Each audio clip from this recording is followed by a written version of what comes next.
Assalamualaikum and hi everyone. Welcome back to my channel. I am Madam Yusna Liza. Today we are going to learn on how to do a question on Mfrs 15, which is also equivalent to IFRS 15 revenue from the contract with the customer. And today we are going to do a question from FAR270 question February 2022. Let us start by reading the question.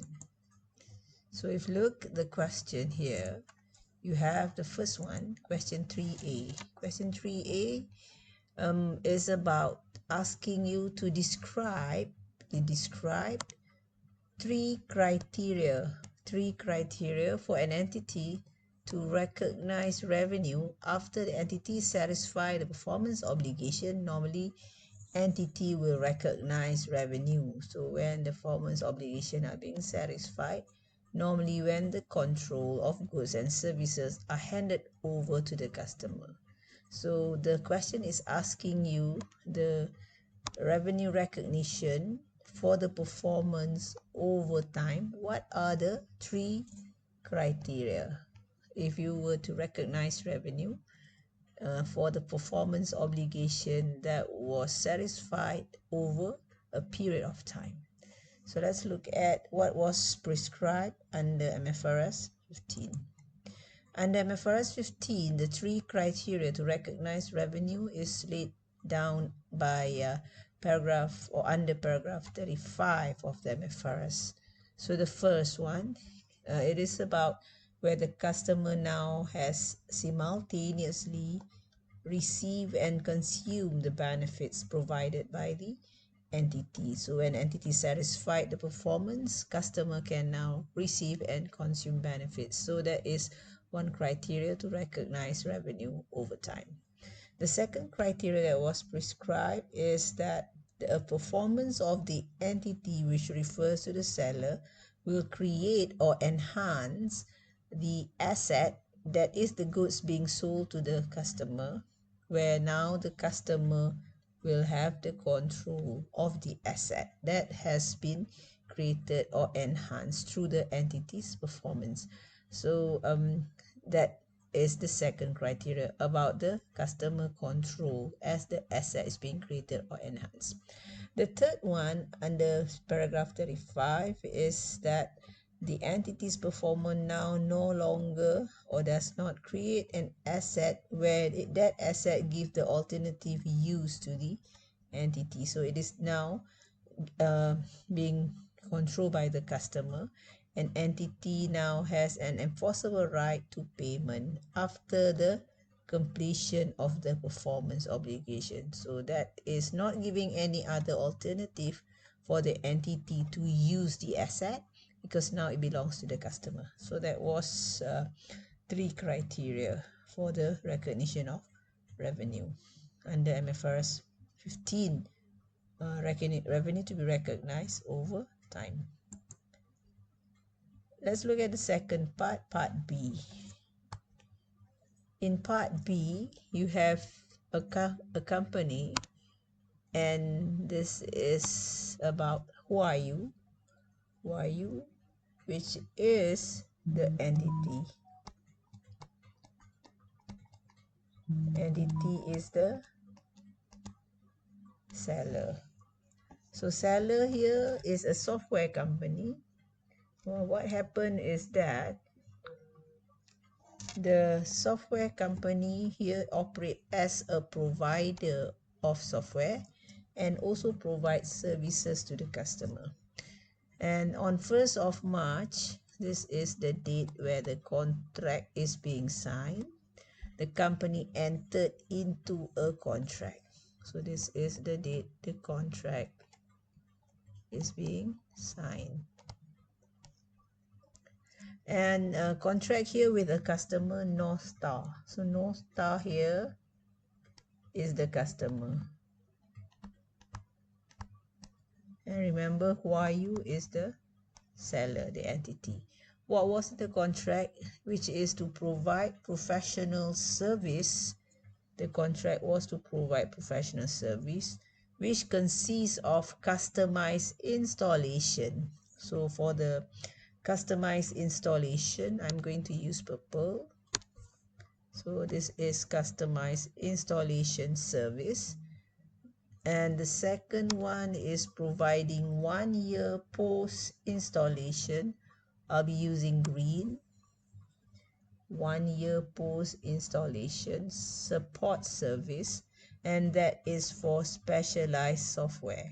1 year post installation support service for installations of the specialized software that are bought by the customer, not from Huayu but from another company. So it was not bought from us, the seller, but from the another supplier. Besides that, North Star also purchased another common software. So this common software, I'll use a different color, blue. And the purchase of common software also needs installation. So actually there are 3 performance obligations. So I shall put this as PO1, the common software. And I will number this customized installation service here. Let's erase this because I'm using this now purple. So I'm using purple again. So this customized installation service, this will be PO2, performance obligation number 2. And for the post-installation, which refers to 1 year post-installation support service for the specialized software that were not bought from us, Huayu, but bought somewhere else. This is PO3. So there are altogether 3 performance obligation. As a means of attracting or increasing the sale, Huayu offer a package of 218,000. This is the color that I choose, and this is the transaction price for the offer that involve customized installation, 1 year post installation service, and also the common software that also will be installed. Of course it will be installed. And both common and specialized software, so we are referring to common software and specialized software were being installed on the same date. So it was being installed on 1st of April. So 1st of April is the date where both software, specialized and common software, was being installed. Why you normally charge 85,000 for the installation of common software? So common software standalone selling price is 85. So 85 here is the standalone selling price for PO1. Next is the another one is the standalone selling price for the customized installation, which refers to the specialized software. So this is the price that were given, 152, 152, and 5,000 for customized installation.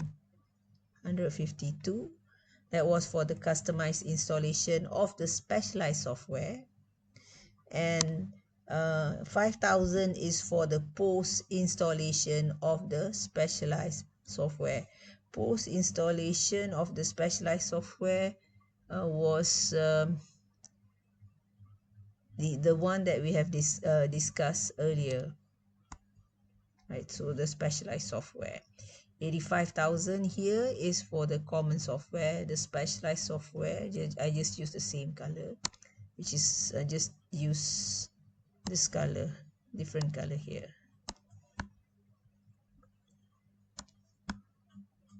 Okay, I just number them as SASP.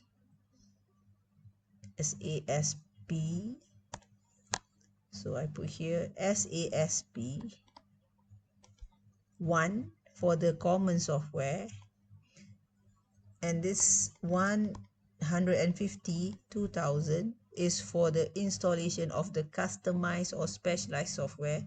This is for PO2, this was for PO1, and the last one 5,000 is for the post installation, which refers to the PO3. So SASP PO3, PO3 performance obligation 3, which was the post installation, right? Post installation, you can see here. Next, as at the year end 30th of June, while you receive full payment, so full payment was being received from North Star after the at the end of the year 30th of June 2020, full payment was received. And you are asked to discuss the accounting treatment of this transaction by Huayu for the year ended 30th of June 2020, which starts on 1st of July 2019 up until 30th June 2020 for that current reporting period using the 5-step model. And the second one, you are asked to do the journal entries for that reporting period ended 30th of June 2020. So let's do that. So the first one is to identify the contract with the customer. So what was the contract? It was where Huayu, the seller, entered into a contract with the customer, and the customer here is the company North Star. So this is the customer, this is the entity, and put the date here, 1st of March. What was in the contract? To sell common software. Remember, this is PO1. Provide professional service for the customized installation. This is PO2. And also provide post installation, PO3. So in the first step, the performance obligation was also mentioned. So let's go to the second one, which is to identify the performance obligation. So there were 3 performance obligation. Remember, I used different colors much earlier to differentiate those performance obligation. The one that I put here, here, and here. The 3 performance obligation that uses blue, purple, and green. So the same thing was here. Blue, purple, and green. Performance obligation 1 is to deliver and install the software. Performance obligation 2 is to provide installation for the specialized software that were not purchased from the company but from somewhere else. The first one was the one purchased from the company Huayu. The third one is to provide post-installation support service for the specialized software. That is the one in number 2, performance obligation 2, and this is post-installation. After it has been installed, there are also some support service. So there are 3 altogether. Now go to step 3. Step 3 is determining the transaction price. This was given here in the question. So if you look in the question here, this is transaction price. Next, you can do the third step, which is to allocate the transaction price to the separate or distinct performance obligation. So there are 3 performance obligation. The standalone selling price we have already determined much earlier, where we have determined the standalone selling price here, right? You have the different prices here, here, and here for the 3 performance obligation. Next is to allocate that transaction price to the proportion of the standalone selling price. So this is what you do. Take the total, and first, for the first one, take 85,000, the standalone selling price, divided by the total, and multiply it with the transaction price here. Next, repeat the same for the second installation, the second performance obligation, which is 152 divided by 242 and multiplied again with the transaction price. Same goes to the third one. Take the standalone price divided by the total from the three standalone selling price, and divided by that you will now multiply with the transaction price. So this will give you the different allocation of revenue, or allocating the revenue according to the separate performance obligation, and this must total up back to 218. So you are asked to also discuss step 5. Step 5, we start off with the revenue from the first performance obligation, which is the amount that you have already calculated. So that revenue can be recognized from the sale of common software at a point in time. When was it? When the common software was installed and ready to be used on 1st of April 2020.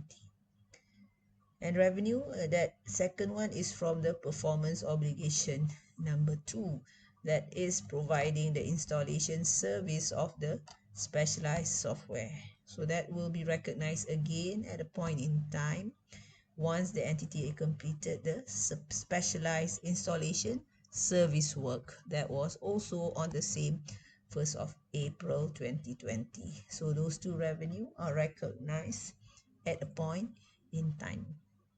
However, for the third performance obligation, that is the post-installation service, that 1 year's post-installation support service will be recognized over time. The revenue will be recognized over time as and when the services are performed and satisfied. So throughout 1 year period, as and when they are being satisfied, here assuming let's say that is accrue evenly, so therefore you will have to look at how much should be allocated for the first year.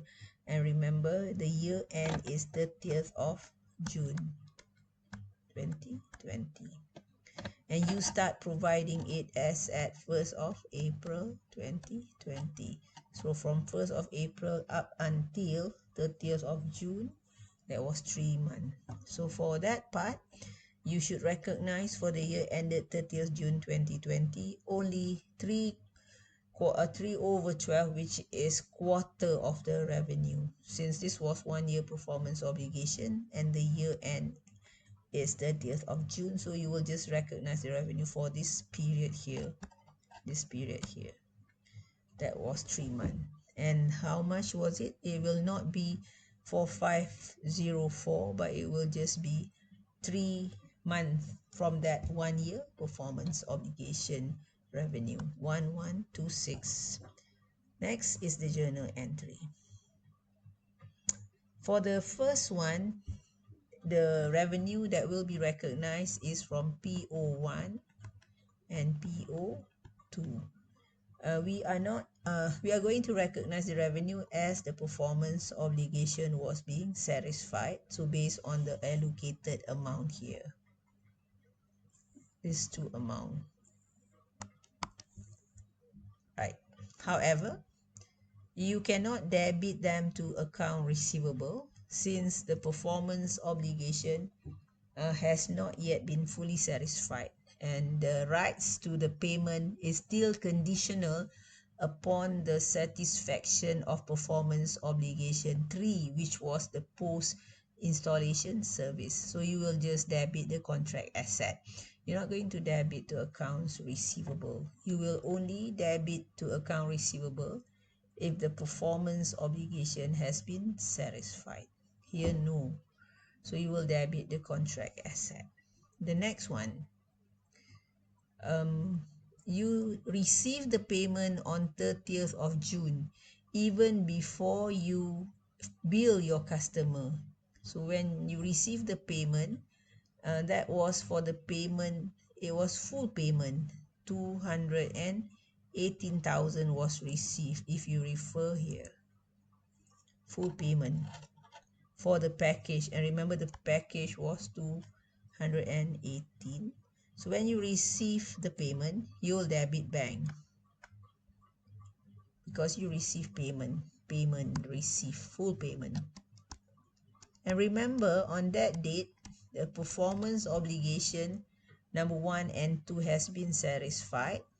So without billing your customer, you receive the payment. So the contract asset account now will have to be closed off and offset against the payment that has been received. So at first it was a contract asset and now it has been offset against the payment that has been received. So you have 218,000. And that 280,000 comprised of, one is the payment that was received for the performance obligation number 1 and number 2, 213,495,87, which is this one. However, for the third performance obligation, that was the post-installation service, bear in mind what you actually receive and is entitled for the payment is for the revenue is actually the revenue coming from the 3-month support service that you have given, post installation service. For the remaining 9 months that is not yet being performed or being completed, but you have received money in advance for the 9-month support service, post installation support service that has not been provided, and therefore there is a contract liability. Why? Because it's the customer that perform first before we do our performance. It's the customer that pay us in advance for the remaining 9 months that has not even been provided with the post installation service. So therefore that will be credited to the contract liability. The revenue that was recorded from the post installation service was a cash revenue, and the amount was 1126.03, which is the 3-month revenue. That was the first part. So done with the journal entry on 30th of June. Let's look at the next question. The next question asks you about part C, Juara Glassware. There is a leading company. So this is the company, and they are selling glassware in Malaysian market. The company enters into a contract and appoint whose deco to act as an agent. So this one involves agent principal relationship. So if whose deco is an agent, this is the principal. And it is going to distribute the product to its reseller. So it will distribute the product of Juara Glassware to the third party. And the contract, or the end customer, the contract specified that whose deco is entitled for 18% profit margin. So whose deco is not the principal, is going to get the commission by way of 18% profit margin. Whose deco need to order the glassware based on the quantity specified from Juara Glassware for each of the glassware ordered. So whose deco is just doing the work on behalf of the principal. It is acting as an agent to sell the glassware product. You are asked to discuss briefly the accounting treatment for the recognition of revenue from both perspective of Juara Glassware. So how is revenue to be treated or recognized by the principal, and how will be the revenue for whose deco? Remember, this is the principal, this is the agent. So let's look at what you have here. So according to the contract, how do you recognize the revenue? For Juara Berhad, this is based on principal agent relationship, where for Juara as the principal, it shall recognize the revenue when the goods are sold. Here is about the goods, there are no service. Goods are sold, I cancel off, by whose deco as an intermediary or agent to the third party. When the goods are being sold, then only Juara as the principal will recognize the revenue once being sold by the agent to the third party.